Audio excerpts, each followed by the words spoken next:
Okay, so we have all this new discovered land we talked about in the last class. We have the Americas, we have the Caribbean, and so now the Caribbean really becomes an important point because for any invasion to take place of the mainland of North or South America, you need a staging ground that's closer than 2,500 miles away. And that's really what they use the Caribbean for.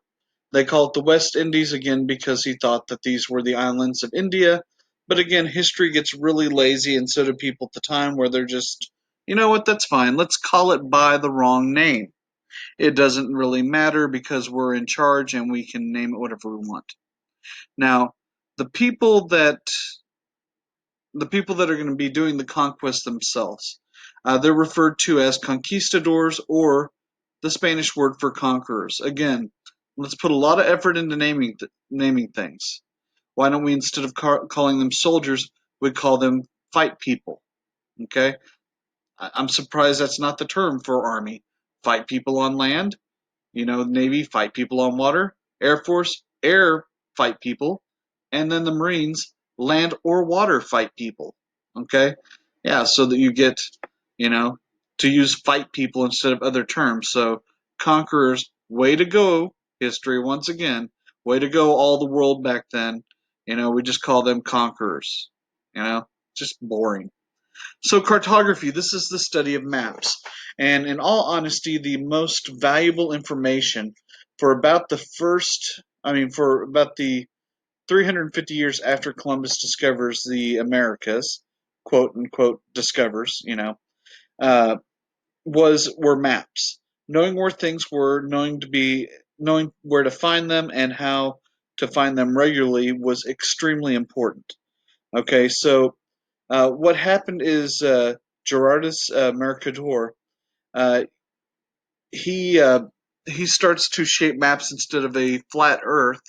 Which, if you've ever looked at a map and you see like Canada and you see Greenland and you see Antarctica, it is massive. It's bigger than anything else because instead of being able to stretch out the map to make it look accurate, distances from places, we just make that super massive, and that becomes a major problem if you're trying to actually use it for navigation.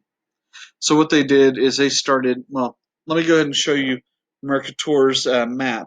Now, again, this is a little bit simpler, but this tries to capture land and make it look a little bit more accurate size-wise. Now, you can see right here they have super messed up Antarctica. Antarctica's messed up. Greenland does not exist here, even though that there were several people that knew. Uh, Asia looks like it's been put in a microwave and kind of melted all over the place. You got some of the Caribbean islands, but none of them are that big. Africa, that's not a bad Africa. And Europe looks pretty good too. And America looks pretty decent, saying that, you just have sailors going around giving their descriptions, that this isn't a horrible it isn't a horrible map. It is for today. If this is what you're using to get around today and you can find places, then I have to salute you. So I'm going to go ahead and give you a hand, okay? Because fantastic job. Okay. So Hernan Cortez. Now, this is one of the crazier stories in history because Hernando Cortez takes 600 men and conquers an empire of about 20 to 25 million people. Okay, 600 versus 20 to 25 million. For any of you who are doing the math at home, that's about for every Spanish soldier. Let's say there's 25 million people. That would be that'd be about 10,000 people per person that they would have to fight. Now, what really helped was this god of the the god of the Mayans and the Aztecs, and his name was Quetzalcoatl. He was the god of death. When he came around, everyone was going to die. Okay, that's who the god of death was. And last time he came through, there was a massive plague around the year 1000, and it just about completely decimated the Mayan population on the Yucatan Peninsula. That was about the time that their civilization crumbled, and anyway, a lot of it can be traced to that plague that was given to them by Quetzalcoatl. Okay, so Cortez does know this. He has a interpreter by the name of Malinche. Okay, so Malinche and Cortez and 600 men, they land in the Yucatan Peninsula. Uh, as soon as he gets there, he burns the ships. So he came early in the morning. Not many people saw his ships. They just kind of saw a glimpse of it. And for people that had never seen a Spanish galleon, it almost looked like a man-made island that he moved with the wind. Okay, different type of boats than what they had in North and South America, and also it helped build this illusion of this man who, or this God. So, if you're thinking that God is coming back and he's supposed to be coming back this year, and you see a guy appear on floating islands, then if you're doing your checklist of could this be a God, then here's point number one for being a God. Okay, so that's number one. Number two, okay, uh, number two, Quetzalcoatl is a god of death. So if you look at Cortez and all of his men, and you think about the fact of what dead people look like, dead people are pale, they have no color in their skin. So if you're a native and you look over and you see a bunch of these white people like this, they look dead. Okay? So floating island looks dead. Okay?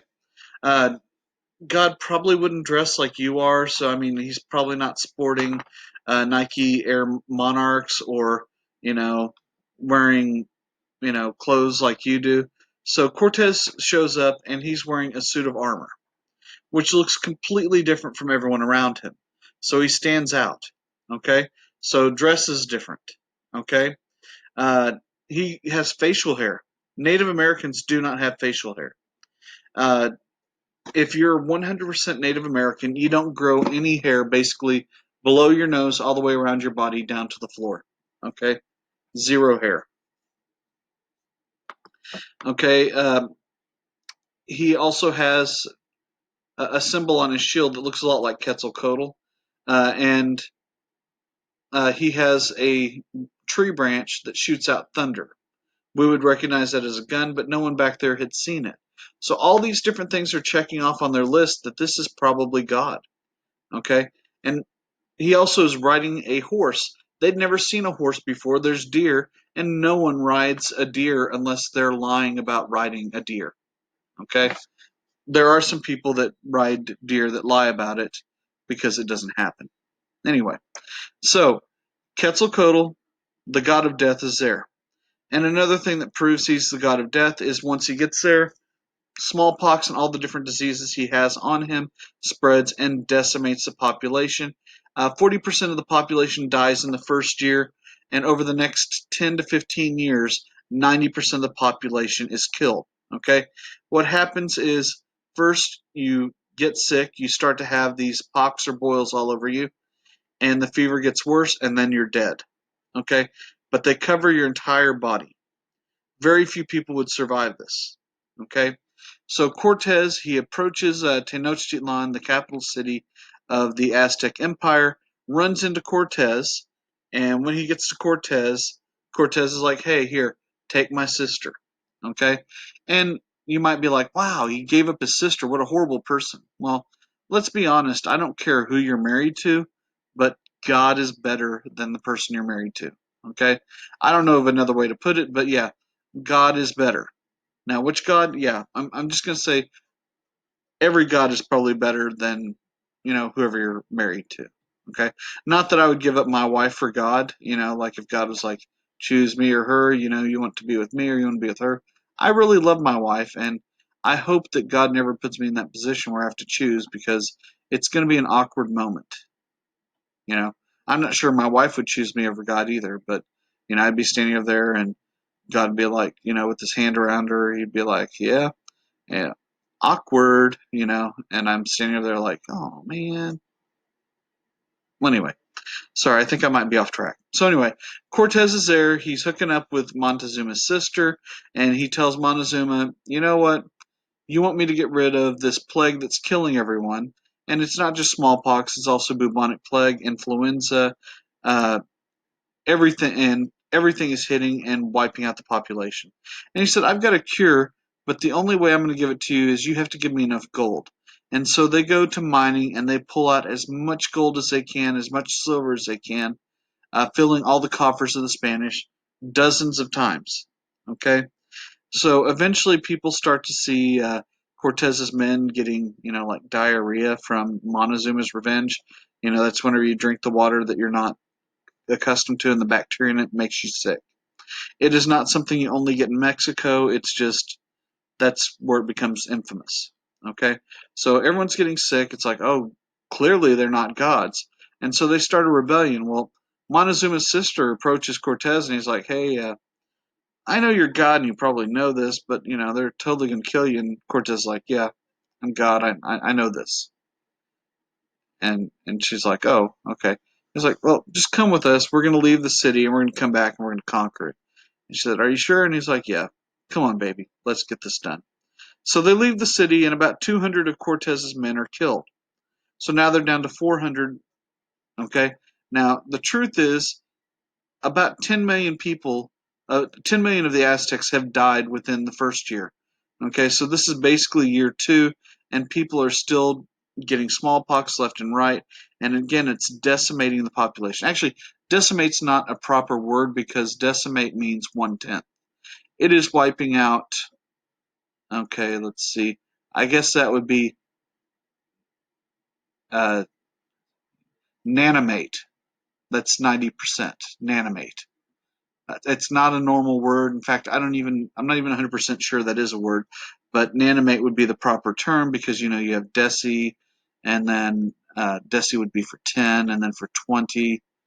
Well, anyway, I hope you're with me on that. But yeah, that should be nanimate. Anyway, so Cortez, whenever he's kicked out, he goes and he approaches all the enemies of the Aztecs. Sorry, I'm not trying to pick Montezuma's nose.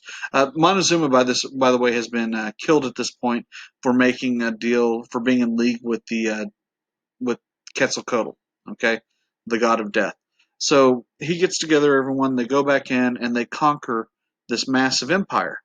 And they really do it with a couple of things. Number one on that list is going to be smallpox. I know I have that listed last, but that's the most important thing.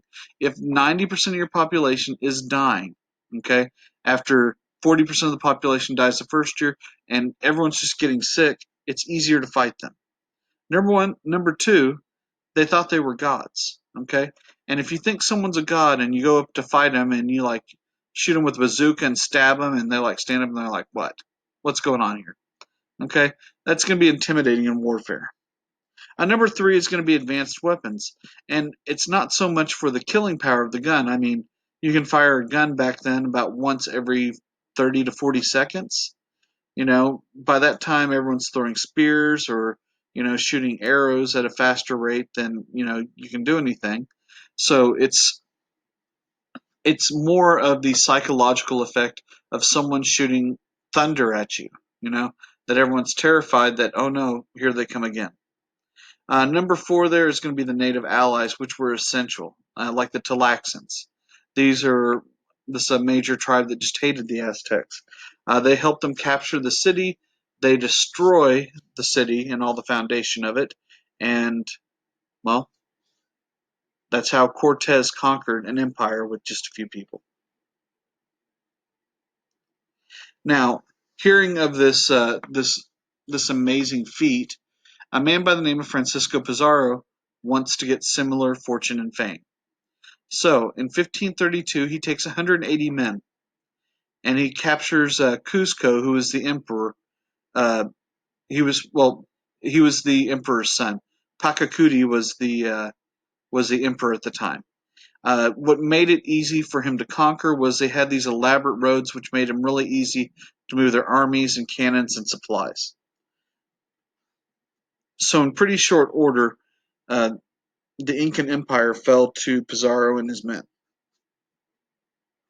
For those of you who've taken Spanish and think, wait, Pizarra, isn't that a chalkboard? That's Pizarra with an A at the end, not Pizarro with an O at the end. Now, there's a massive influx of gold and silver that goes into Europe at this time. Okay, it increases the amount of gold and silver in Europe by over 500%. So that means if there was one gold and silver before, now there are six. Okay, that's what it means by increasing by 500%. Okay, and because of this mass influx of money, this is the system that creates capitalism. Okay, now the Columbian Exchange. Now, Cortez coming into contact with the Americas and Columbus coming into the contact with the Americas. In addition to disease, there's other things that they're bringing along that heavily influence the creation of the Americas. Okay, or the bringing together of two peoples. Okay, now in all honesty, smallpox was all an accident. The bubonic plague, influenza, all those things were an accident. Now, in retrospect, for many of the people that had caused that, many of them might have been okay with it, but not everyone would have been okay with the annihilation of a whole people. But in addition to those things, and I forgot measles and malaria as part of that, they do introduce a lot of important things like a bunch of animals, cattle, which can be raised for food. Now they did have buffalo and water buffalo in the Americas, but the cattle are much more domesticated, easier to raise, and easier to eat. Okay, you have chickens. Okay, chickens once again that can be raised in mass, and they serve a pretty strong food source. Okay, horses. Okay, which I guess you can eat, but they also make transportation a lot easier. Pigs can be raised. Right now we have a major feral hog problem here in Texas, and it's said that if you kill 80% of all the hogs in Texas, uh, and every like 6 months, that they'll still double in population every year because they breed that quickly. Sheep also came from Europe, which provide a new source of clothing, but also another source of food. Uh, for those of you who, I'm sorry to say it this way, aren't morons, whenever I say where's the best coffee in the world from, you don't say Starbucks, you would say probably Colombia, Nicaragua, something like that. Well, it's not native to that area of the world. It actually is from Europe. And so coffee, wheat, and rice were all taken over to the Americas, and that revolutionizes the diet over on this side of the world. They also bring over black flies and honeybees. I don't know why. That sucks. They also bring over like weeds, carnations, daffodils, daisies, dandelions, and tulips. No. They bring over fruits like apples, bananas, cabbages, oranges, lemons, limes, lettuce, olives, peaches, watermelons. All those great foods are coming from Europe over to the Americas. Now, in addition to the gold that comes over, which I don't know why gold isn't on this map, but it definitely should be, you have quinine, okay, which is a medicine, rubber, and tobacco. You have turkey, you have beans, which adds a whole new source of protein to the diet.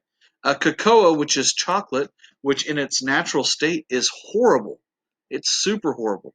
You have corn, peanuts, vanilla. You have potatoes and sweet potatoes. Potatoes and sweet potatoes revolutionize diets in Europe and make for a population explosion because they take very little space to farm both potatoes and sweet potatoes.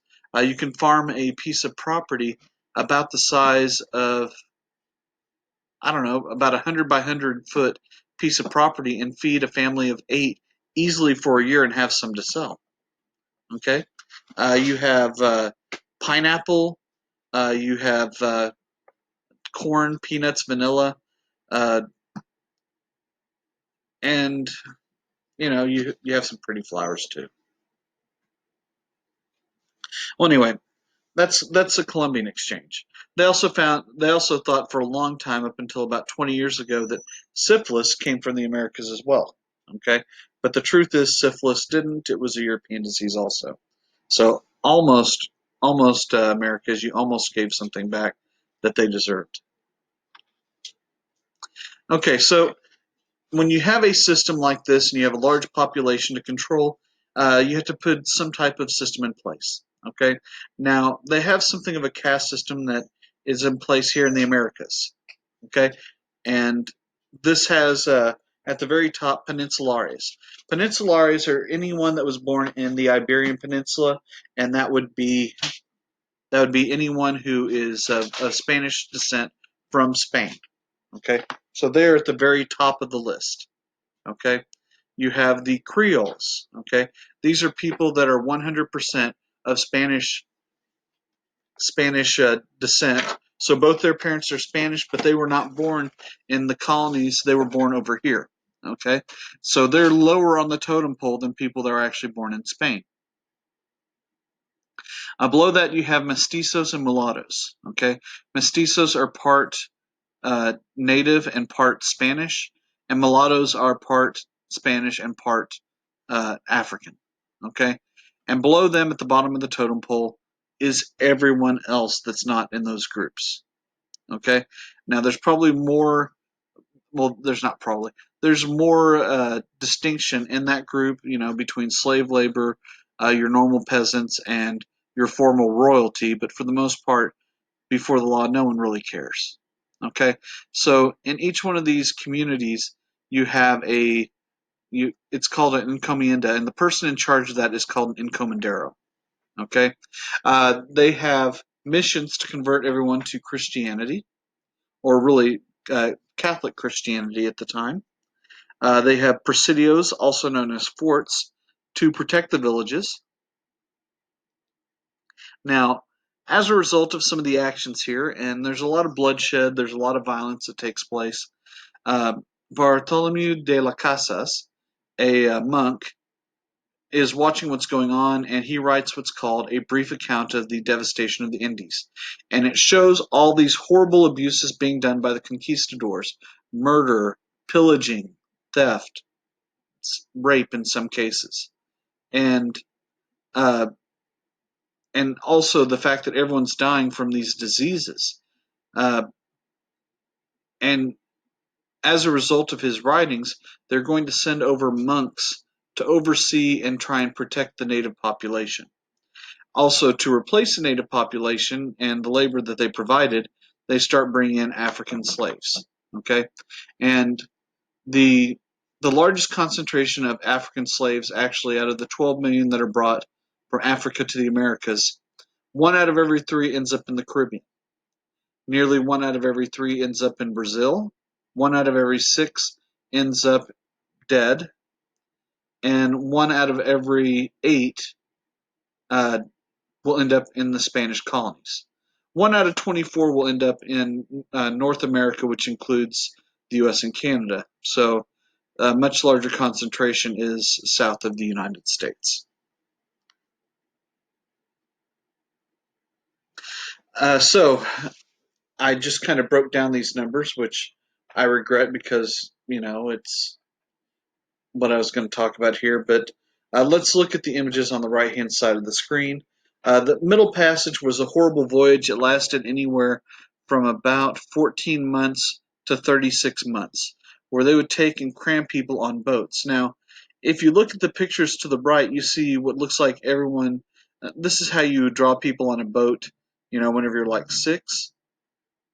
But what this is actually showing on the screen is they had people lay down. You didn't have any space to stand up.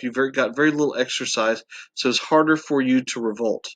They put men in one area of the building and on the front part of the ship. They put boys in the middle and women on the other side. Okay, and they stacked them up as high as they could. Uh, so so they're stowed on shelves. Okay, if you look at the image and actually read that, you'll see they had a height of 2 feet and 7 inches. So when you get a chance, grab a ruler, see what 2 feet 7 inches is. It's probably close to the height of your table. Okay, your table in your kitchen, about that. Imagine that being all the space you have for 12 or 14 months to 36 months. Okay, the fact that only 1 out of every 6 people died in that trip is frankly amazing. I can't imagine, you know, how long I would last in those type of conditions. So I'm not saying anything pro slavery. I'm just saying I can't imagine that. I can't believe that everyone didn't die. It's remarkable, and it wasn't for anything that they were doing to try and maintain their lives. The commercial revolution.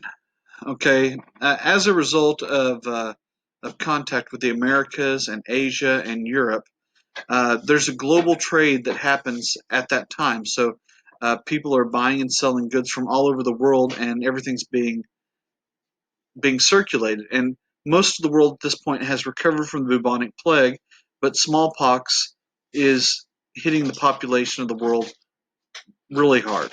Okay, there's a price revolution.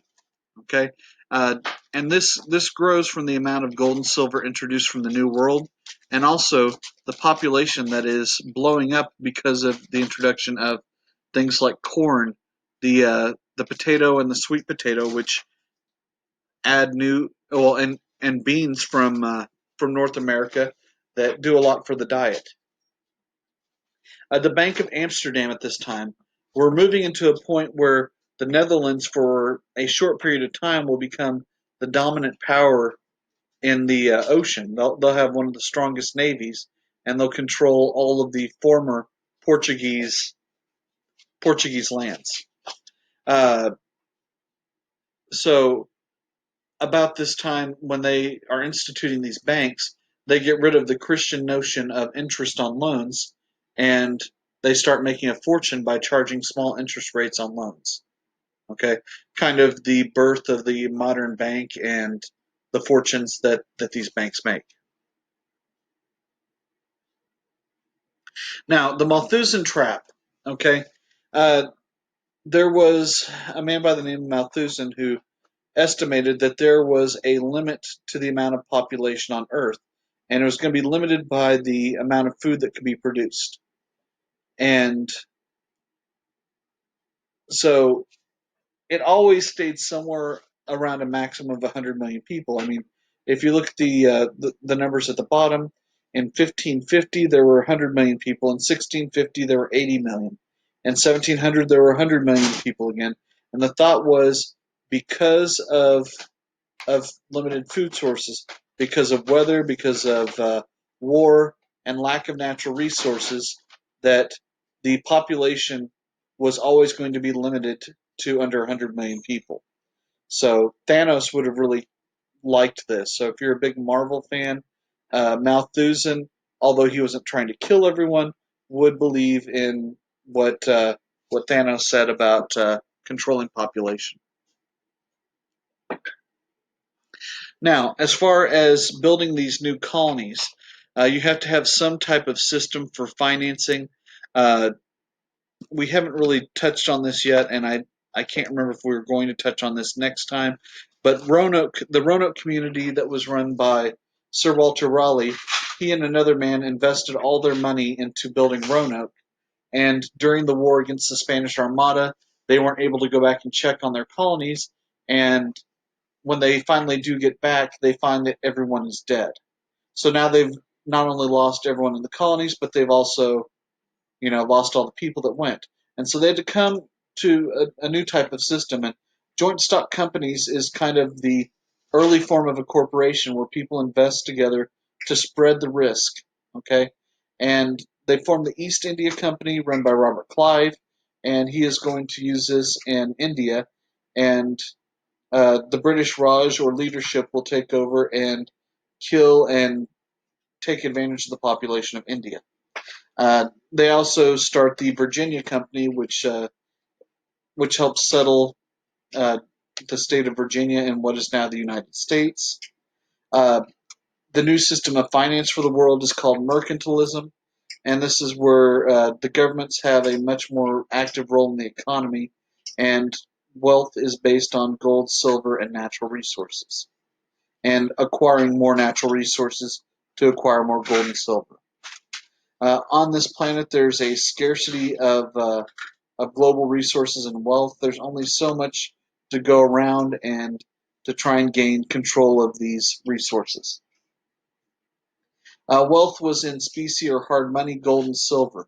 Uh, right now, our paper money that was created in the 1790s was based on the value of gold and silver. We've actually been off of that system since 1969 in the United States when Nixon took the United States off that system. But that kept a much more stable currency than not having anything to back it. In fact, if you look at the inflation rate since we've been off of the gold standard, uh, what you could buy with a dollar minimum wage in the 1960s versus what you can buy with 7.25 today, that dollar could buy about $15 worth of goods in today's money. So even though people are making 7 times what they did in the 60s off of minimum wage, the purchasing power is about half of what theirs was. Government intervention. There were incentives to start new colonies to control these natural resources for the government. They wanted to have national markets that they could eventually tax, and they would build roads and canals to strengthen the financial centers of their countries and make it. And really, all of the roads and canals are really built with one thing in mind, and that is moving the military. So it's not to make it so that you can get to other places easier. It's so the military can get from place to place and put down revolution. And that's going to become a major problem when we talk about France. That brings us to the end of today's lesson. I hope everyone's doing well. We're well into October now. So those of you who didn't think we would make it, we just passed the hurdle of a month. So everyone enjoy your weekend. Uh, don't don't do drugs. Don't get diseases, and don't play with very sharp items. I'll see you soon.